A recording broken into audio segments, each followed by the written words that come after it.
In fact कल एक important दिन बीपीएचपी के लिए रहेगा।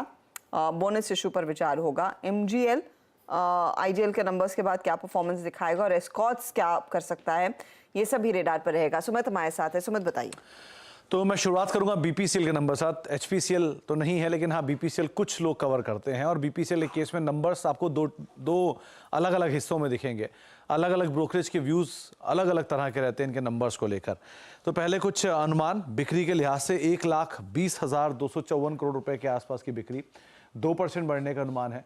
मुनाफे फ्रंट पर जो कोटक का पोल कहता है वो ये कहता है कि करीब 7,563 करोड़ रुपए से घटकर मुनाफा 5,816 करोड़ रुपए आएगा।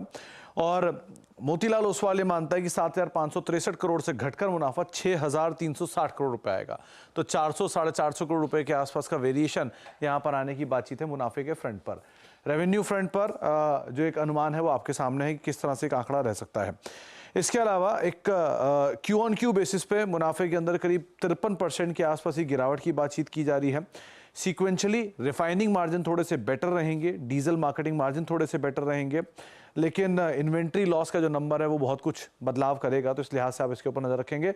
जीआरएम करीब करीब $14 पर बैरल के आसपास बाजार अनुमान लगा रहा है, जो पिछले क्वार्टर में करीब $13.4 पर बैरल के आसपास का नंबर था। तो यहाँ पर स्लाइटली इंप्रूवमेंट का अनुमान है जीआरएम के फ्रंट पे, लेकिन नंबर्स में हमेशा 2-3 अलग अलग ब्रोकरेज के अलग अलग नंबर होते हैं, तो उस लिहाज से आपके सामने सारे नंबर रख दिए गए हैं। इसके अलावा महानगर गैस, कुछ हद तक बाजार ने आईजीएल के नंबर्स को देख के एमजीएल में तेजी दिखा दी है, लेकिन ब्रोकरेज हाउसेस दोनों ही तरफ से नंबर्स को वीक मान रहे हैं, वाईओवाई भी क्यू ऑन क्यू भी। वाईओवाई बेसिस पर करीब 1,570 करोड़ रुपए के रेवेन्यू की बातचीत है। मुनाफा बढ़ने का अनुमान है 286 करोड़ रुपए के आसपास, लेकिन स्लाइटली बढ़ने का अनुमान है। एबिटा मार्जिन करीब 27%, 27.5%, 24% के सामने, और एबिटा के नंबर्स में 410 करोड़ का एबिटा जो कि 390 करोड़ रुपए के सामने आएगा वाईओवाई बेसिस पर। क्यू ऑन क्यू यही नंबर्स वीक रहेंगे। क्यू ऑन क्यू इनके जो मार्जिन है वहां पर भी ड्रॉप की उम्मीद बाजार लगाकर चल रहा है। जो वॉल्यूम ग्रोथ है वो करीब करीब 13% के आसपास रहेगी। सीएनजी वॉल्यूम ग्रोथ 12% के आसपास रहेगी, लेकिन आईजीएल के नंबर से पहले ही कुछ हद तक ये नंबर्स ने क्यों उठा लिए हैं, तो आप उस लिहाज से इसके ऊपर वैसे नजर बनाकर रखेंगे।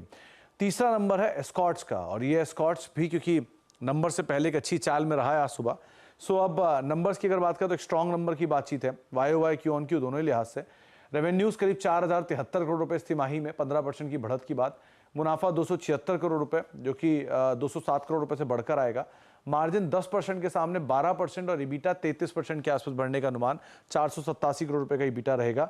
Q on Q margin expansion और क्यू ऑन क्यू नंबर्स के अंदर एक अच्छी स्ट्रेंथ देखने को मिल सकती है। इनके 2 व्हीलर्स और 4 व्हीलर स्पेस के अंदर एक जो अच्छी डिमांड थी उससे इनके बाकी एंसिलरी कारोबार की तरफ से अच्छा पिकअप आएगा, और उसी की तर्ज पे इनके बाकी ट्रैक्टर डिवीजन की डिमांड भी पिकअप करते हुए दिखाई पड़ेगी। एक प्राइसिंग का थोड़ा बेटर और रियलाइजेशन का एक इम्पैक्ट जरूर इस क्वार्टर के नंबर में देखने को मिलेगा, लेकिन कमेंट्री पार्ट क्रूशियल रहेगा। अदरवाइज बाजार नंबर अच्छे मान के चल रहा है और शायद कुछ हद तक आज की तेजी में डिस्काउंट भी किया है। शुक्रिया सुमित, इन तीनों नंबर से प्रकाश डालने के लिए। एक्सपेक्टेशन बीपीसीएल, एस्कॉर्ट्स, एमजीएल, बहुत बहुत शुक्रिया। तो कुल मिलाकर अगर आप देखें 5 अर्निंग्स के बारे में बात हुई, माफ कीजिएगा 5 अर्निंग्स के बारे में बात हुई, एसबीआई महत्वपूर्ण है उसमें से। खैर अब एक